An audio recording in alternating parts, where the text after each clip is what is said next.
Today, I've been given the topic, a wonderful topic actually. It's to talk about the Messenger of God's mercy, alayhi salatu wasalam. And I want to talk about some unique kind of elements and why he, alayhi salatu wasalam, is God's mercy on earth. And before I talk about his mercy, I want to talk about his relationship, alayhi salatu wasalam, with God's mercy.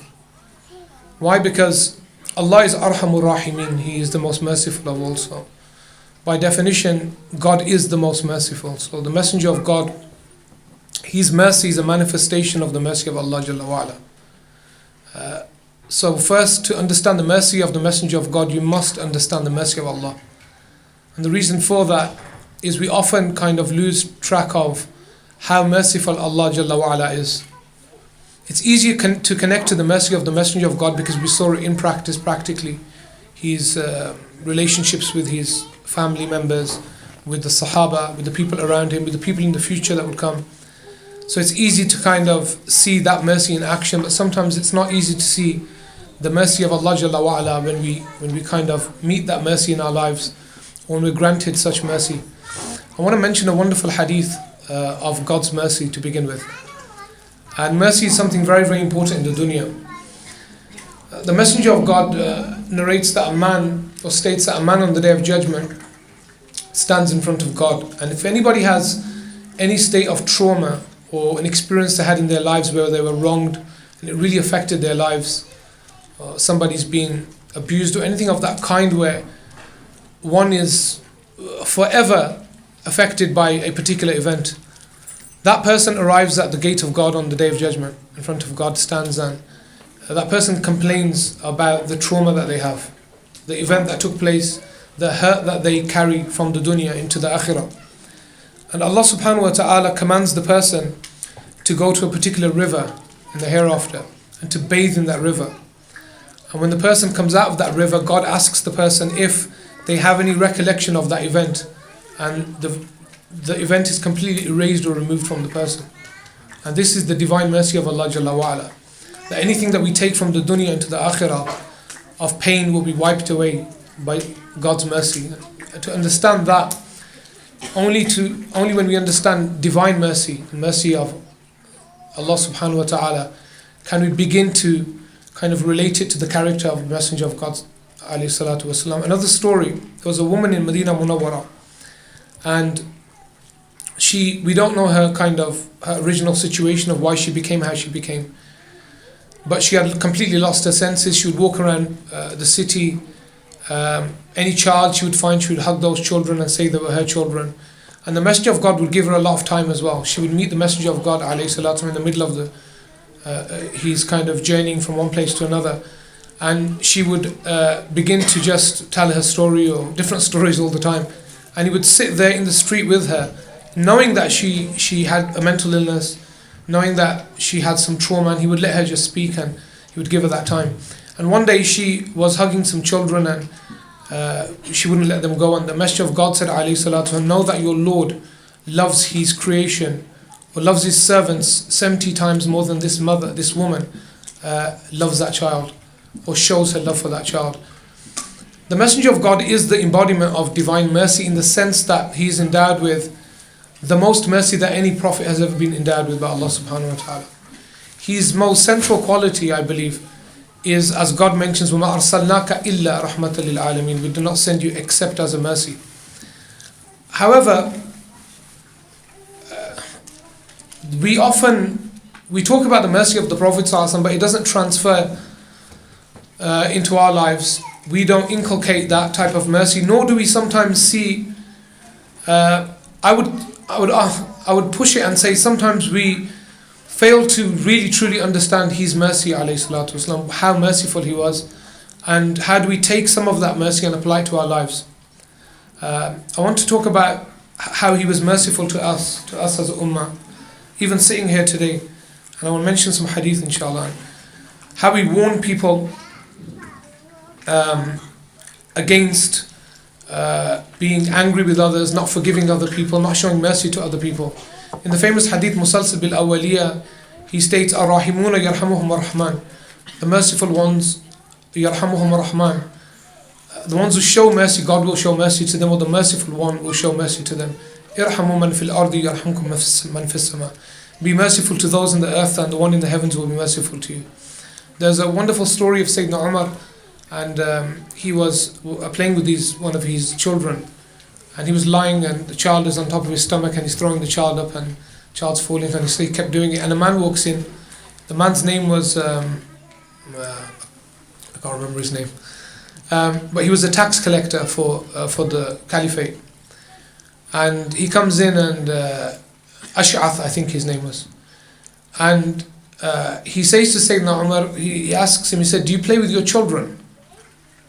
He says, because some of the Arabs were to show their, I don't know, it's a little pretentious, but their relationship with their children was not one of love and mercy and playfulness. And that's why the Quraysh accused the Messenger of God of being effeminate, that he plays with children, his grandchildren, he shows mercy to them. So Sayyidina Umar said, do you not have children? He said, I have 9 children, 9 or 11, that's a lot. And he said, when I enter the house, he said, everybody is silent. And Sayyidina Umar fired him from his job. He said, one who does not have mercy for his own children will never have mercy for the ummah of the Messenger of God, especially in collecting zakat from them. So it shows you how that mercy then transferred to people like Sayyidina Umar, who was quite famous for his courage and his bravery and his fighting skills, and that side of Sayyidina Umar. We don't really have the soft side of him. The Messenger of God said, he said, Man la yarham la yurham. He who does not show mercy will not be shown mercy. I want to begin with how the Messenger of God ﷺ showed his mercy in ibadah. And this is something very important that I want to kind of talk about today is we sometimes have these like taqwa attacks or iman rush or whatever, all these new fancy words that people have, where like the more I pray, on Laylatul Qadr, like nobody really knows when Laylatul Qadr is. It's one of the odd nights. But when everybody gets together on 27th night and they pray and pray and pray and they miss Fajr, or they fast for the whole month of Ramadan, and then the Fajr before the Eid prayer, they're asleep. A taqwa attack in the night for nafal. And the Messenger of God warned against this type of ibadah. And it's wonderful how he tried to reduce the amount of ibadah that people were performing. Reduce the ibadah, not increase it. Because he saw that it's not, one, sustainable, and number 2, it may lead to people's people becoming ostentatious or showing off. There's a wonderful hadith where the Messenger of God walks into his house and say, the Aisha, and this is a warning for all of us to be humble and hide our kind of good deeds. And say that Aisha is sitting with another woman. So he says, who's this woman with you? Who's this lady with you? She says, oh, this is a lady that prays all night. And he said to say that Aisha, we don't know who he said it to, there's 2 interpretations. He said, ma. He said, be quiet. Some of the ulama state that he was talking to say that Aisha, saying, do not mention what she does, because this will lead to showing off and ostentation. Some say that he told her to stop doing it. Ma here means stop doing that ibadah.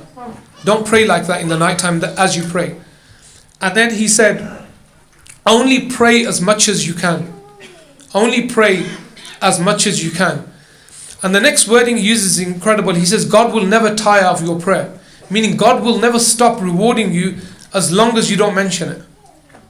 And then he ends the narration by saying the most beloved acts to God are the ones that are consistent, for the ones that one can keep up with, not to be extreme in that manner. Now to think that ibadah, we qualify ibadah as the more we do, the closer we are to God. Here is a messenger of God telling the woman to cut her ibadah because it's not sustainable. That pray a little, but make sure you do it often. So the messenger of God could have increased our ibadah. When the Prophet ﷺ met Sayyidina Musa on the night of Mi'raj, Sayyidina Musa said to him, your community are not like my community. He said, they can't take what I gave to my community. He said, be merciful with them, be soft, layyin with them. Other narrations that talk about the Messenger of God ﷺ's mercy, one of the following is, a man he was, again, like he wanted to be like the Messenger of God. One thing I want to remind ourselves of is nobody can ever be like the Messenger of God, alayhi salatu wasalam. Not a prophet, nor any other human being. Prophets have their own maqam, a lofty rank, especially ulul azm, the greatest 25 messengers I mentioned in the Qur'an. But none of them reach the rank of the Messenger of God. So when one tries to imitate and be like the Messenger of God, be very careful in that how the Messenger of God was. You can never be like that. What you can do is you can take a piece of that, a drop from that ocean, and maybe inculcate that. So there was a man who kept fasting, and they found him one day somewhere, and he couldn't walk, and he was ill probably. And he said to the man, like, "Ma sha'nu hadha al-amr?" What's happened to you? He said, "Oh, I see you fasting all the time, so I try to do it." He said, "Which one of you is like me?" Meaning he showed the man mercy. He said, "Which one of you is like me?" Meaning, when you see me do something, don't imitate it literally. But then what the Messenger of God did, realizing that, he began to do something incredible. Say that Aisha states that he would fast, and he would fast so much we thought he would never break his fast. And then he wouldn't fast, and we would think he would never fast again. So he would show them that it's okay not to fast, and he would fast a lot. And he warned people from staying up too late in the night and not fulfilling the rights that are due, one, to their sleep, to their bodies, to their families, etc. So it's very important to know that the Messenger of God showed us mercy in the ibadah. Another point that the Messenger of God constantly mentioned was that he would often say, if it were not for the difficulty it would bring to my ummah, I would have made such and such necessary. I would have made such and such necessary. And constantly he was worried that the ummah, his people, wouldn't be able to keep up with it. A man comes from the desert, and he comes to the Messenger of God, alayhi salatu wasalam, and he's a Bedouin. Some say he was a Bedouin in one riwayah, others say he wasn't a Bedouin. Regardless, he says, if I pray the 5 prayers, that's it, just the 5 prayers. وَأَحْلَلْتُ الْحَلَالَ وَحَرَّمْتُ الْحَرَامَ وَلَا أَزِيدْ عَلَى ذَلِكَ وَلَا أَنْقُصُ. If I pray my 5 prayers and I don't do anything haram, and I only enjoin in halal, and I won't do anything extra. Some say that the narration states at that point the Messenger of God says, do that and you will enter Jannah. And then he says, I won't therefore do anything extra or anything less than that. And the Messenger of God gave him glad tidings. And this kind of mercy from the Messenger of God, أَحَبُّ الْأَعْمَالِ إِلَى اللَّهِ أَدْوَمُهَا وَإِنْ قَلَّ, the most beloved acts to God are the consistent ones, even if they're very few. Made it very easy for us. The deen is a very easy religion. In a wonderful hadith, the Messenger of God was praying, leading the salah in the masjid. And normally, in certain prayers, the Messenger of God would extend the prayer, in that he would read a longer surah. But for this particular prayer, he shortened it. And he finished the prayer, and they asked him why he shortened it. And there would always be, the Sahaba were very observant, incredibly observant of the Messenger of God's behavior in the salah, outside of the salah. And I'll give you one example before I mention why he did that. There's a famous Quranic reciter, a Sahabi, a Hafiz, named Ubay bin Ka'b. And Ubay was an incredible companion. Why? Because he was one of those companions that God had mentioned his name to the Messenger of God. And so he has a very high rank amongst his story is wonderful when God mentioned him to the Prophet ﷺ. And so the Messenger of God was reading the salah one day, leading, and Allah caused him to forget a particular word in the prayer. And he finished the prayer and he called Ubay and he said, Ya Ubay, did you not hear me recite those words? Or the word, did you not hear me miss a particular word? And he said, or a particular verse, he said, I did hear it. He said, why didn't you correct me? Why didn't you say something? He said, Wallahi, I swear by God that I thought God had cancelled the verse when you had missed it. And that was a kind of adab, or the manner that they had with the Messenger of God ﷺ, that they would never have assumed that he forgot the verse. So the Messenger of God finished the prayer and he said, the reason I shortened the prayer was because I heard a child crying. And I wanted I don't know if it's a male or female, but the child's mother to attend to the child. So I shortened the prayer. And this is an incredible point that his focus was toward God. He was fi hadra ilahiyya, in divine communion with God. But yet he cut that short for the mercy of this child, and also for the mercy of the mother, that the mother could attend to the child. So this was his unbelievable mercy in ibadah, in worship towards his followers. Other points of his mercy alayhi salatu wasalam were for wrongdoers. And this is something that we tend to forget, that sin is part of human nature, and all types of sin.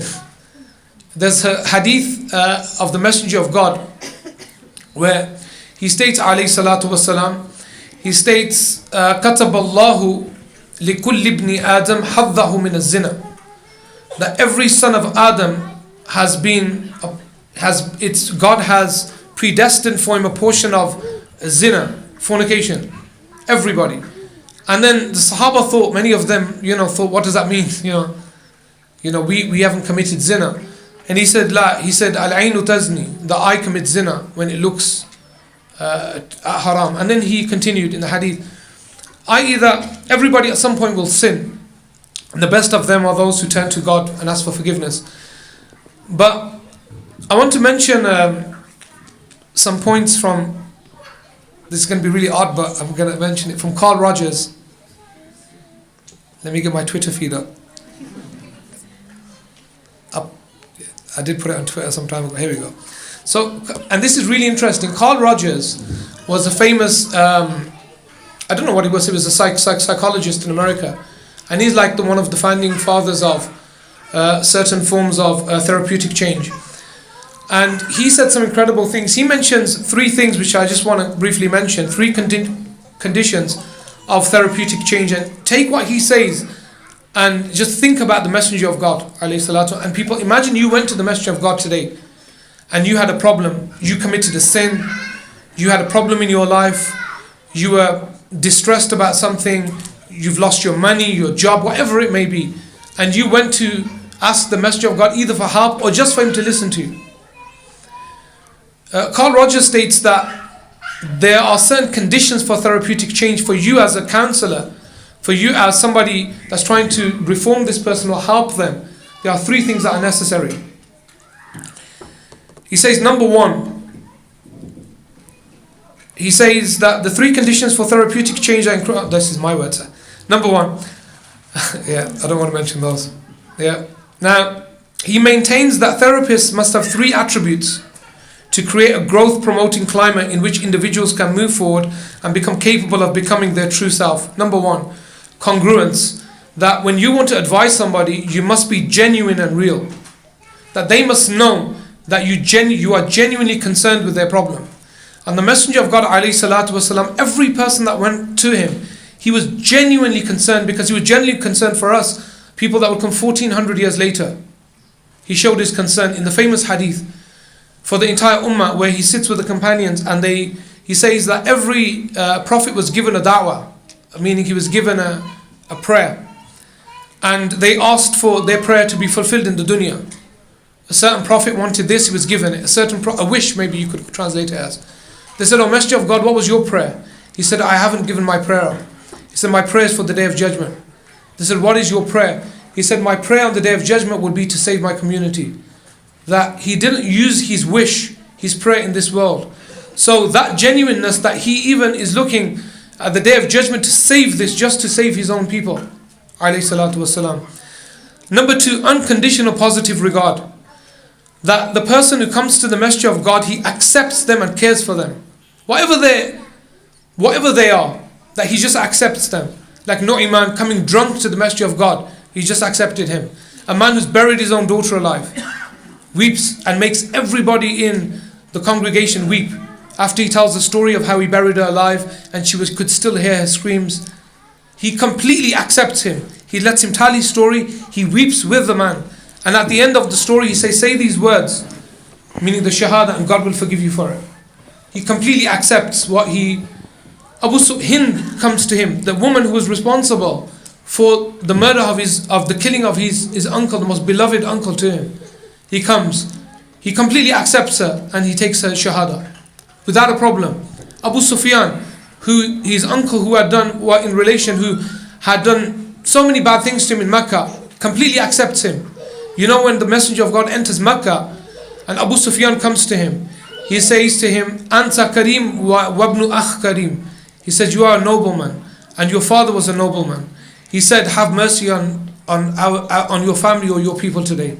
And the Messenger of God said to him, he said, La tathriba alaykum al-yawm. He said, there's no harm on you today. I will treat you like Joseph treated his brothers.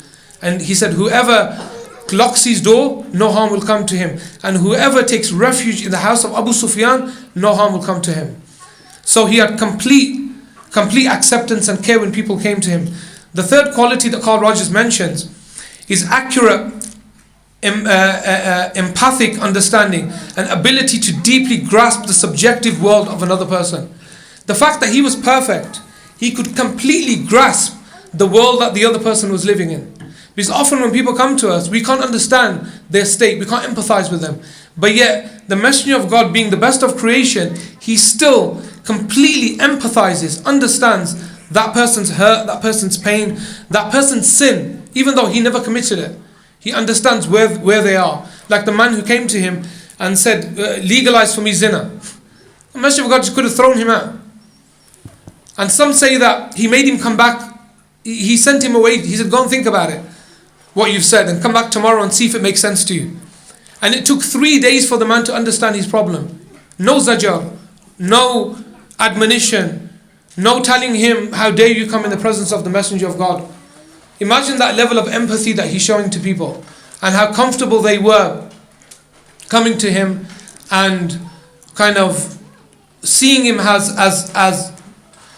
an incredible mercy. The last story that I mentioned, and I did, if you saw the winter spring, I mentioned it there, but I want to mention it again. How long? 4 minutes. Yeah. Is the story of a young boy. And I do want to mention that, bear in mind that, and I'll read you some numbers here. Bear in mind that the companions of the Prophet ﷺ, who's under the age of 20 here? Just put your hands up if you're under 20. Under 20. Under 20. Don't make it up. I want to mention something to you, because this is something very interesting when I find it about the Messenger of God and the age of the companions. So I'm going to read you some of the ages of the companions, because people think that these companions were in their 40s and 50s and their 60s or their late 30s when they accepted Islam. But let me give you some numbers. Sayyidina Ali was 10 years old, approximately. Abdullah bin Umar and Ubaidah ibn Jarrah were 13. Uqba ibn Amir was 14. Jabir ibn Abdullah and Zayd ibn Harith were 15. Abdullah ibn Mas'ud and Habab ibn Arit and Zubayr ibn Awam 16. Talha bin Ubaidillah and Abdurrahman bin Auf, Arkam bin Abi Arkam and Sa'd ibn Abi Waqqas and Asma bin Abi Bakr 17 years old. Mu'adh ibn Jabal and Mus'ab ibn Umayr 18. Abu Musa al-Ash'ari 19. Ja'far bin Abi Talib 22. Uthman ibn Huwayrith and Uthman ibn Affan, Abu Ubaidah, Abu Hurairah, Sayyidina Umar were between 25 and 31. So their average age was anything between 17 and 23 of these companions. When we think of them, we think they were old men. They were 17 years old, 16 years old, 18 years old. And they were surrounding the Messenger of God ﷺ. So in this story, it's a beautiful story of mercy about a young boy. And it shows how much attention he gave to children, especially children who had some type of distress in their lives. So they come to accept Islam or give the bay'ah to the Messenger of God, and this young boy is with this tribe. And they come to Medina Munawwara. And so the boy says, I look after the animals. And the older men, the kuhul, they go and give bay'ah to the Messenger of God. So they go and give bay'ah. They give allegiance to the Messenger of God. And then he comes and he comes to the Messenger of God, and he takes his garment and he holds on to it. So they're all trying to pull this child off the Messenger of Allah ﷺ, because it's quite rude. You don't do that with the Messenger of God. He's holding on to him really tight. They try, they say, look, let go of him. And the boy says, I will not let go of him until he protects me from the hellfire. And he holds on and he holds on and he holds on. And then the archangel comes. What's incredible, the narrator of this hadith is Abdullah ibn Abbas, who was himself around 10 years old. So he's witnessing this incident.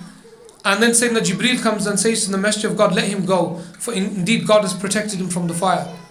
And that was maybe an 8 or 9-year-old boy. His mercy, if it doesn't affect our lives, then there's something seriously wrong with our iman. We need to sometimes be more lenient with other people, more considerate, more empathetic, more sympathetic towards other people's situations and needs. And we need to stop judging people. When you judge a person, when you make a judgment about them, you've already lowered your nafs, you've already lowered yourself. We should stop doing that. Our job in this world is not to judge people. Our job in this world is to become closer to Allah Jalla wa Ala. Other people's business is other people's business. I'll finish with the words of the Messenger of God. Min husni Islam al-mar'i tarku ma la ya'ni. From the beauty of one's faith is to leave that which does not concern them. أقول قولي هذا وأستغفر لي ولكم وأتوب إليه ولسائر المسلمين. Just a big congratulations to the whole team on the last day. They've been here for 12 days. We've just come today. So and it's a wonderful gathering. When we came to London, I came to Easton. What was it? Ahmed House. 2011. It's a long time ago. 2010, 2011, I think. There was nothing going on here in the masjid, and these, they've done excellent work, put things together. Come here every day, and may these wonderful heavenly kind of gatherings continue. And you have to support them. You have to turn up. You have to build a community like the community of Medina, where more and more families come together, and we praise the Messenger of God, we praise Allah Jalla wa Ala. You learn more, you come closer to Allah Jalla wa Ala and His Messenger, and impact your lives. And that can only happen through developing a strong community. So I want to thank the whole team, from the people doing the camera work, the people making the food, the people talking, the people putting the projector on and everything else, and all those who attended as well. Assalamu alaikum wa rahmatullahi wa barakatuh.